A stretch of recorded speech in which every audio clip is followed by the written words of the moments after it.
Hey guys, welcome to the channel Franco with Trading Futures Live. In this video, I will show you my trades from today. Let's jump right into it.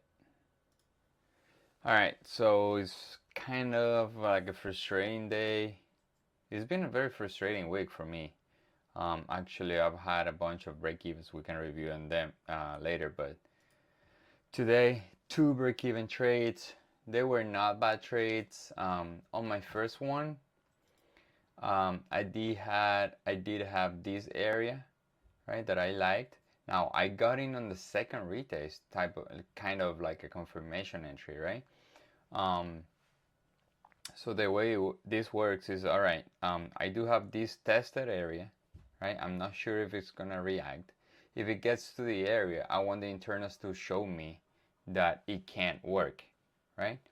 So since well, no, I'm not gonna say since I wanted to be more aggressive moving my stop, because in reality I always move my stop 1-to-1, and this was the case, right? And you guys can see how the trade ended up working perfectly.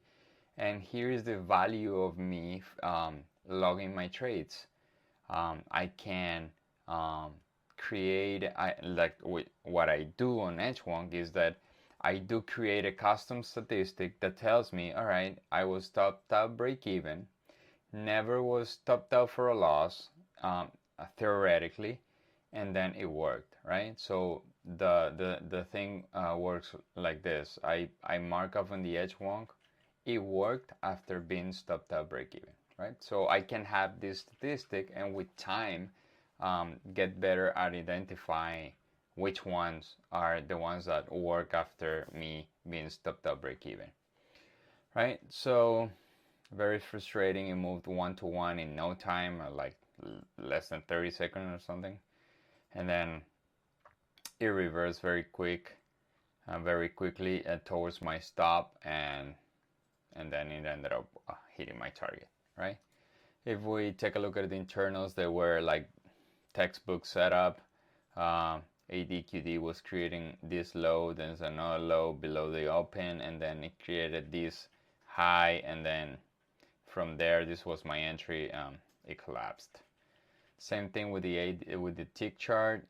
It opened up, and then it was creating new lows and lower highs. Lower highs, yes. Right. So let's go to my second trade. And my second trade is another short. I had this entire area, a very huge area. It was like 600 and like $700, like $600 of worth of risk. Oh, a little bit more, like 650. And I narrow it to this week, right? And ended up risking something around like $370 per contract.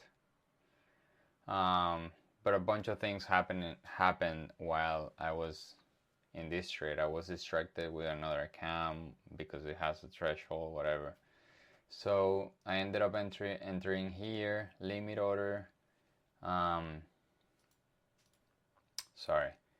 I entered up here, limit order. I moved very quick towards my target. My target was a very ambitious target because I had this demand, and I was thinking this thing can roll over to the downside, but not in this case. It rolled over afterwards, but not actually is right now at that point, right? But long story short, I was 3-to-1. My target was somewhat like close to 4-to-1.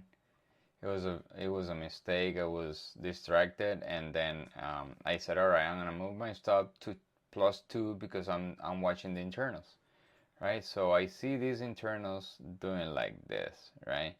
And I see price action, and when I see this week, I say, all right, now it's time for me to move this because it's gonna reverse completely, right? It never closed below all these lows.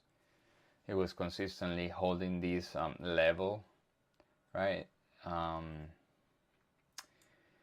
but I didn't have time, and then it moved so quick towards my break even, and the worst combination that I have mentally is 2 break evens and a losers, and 2 break even trades and then 1 loser.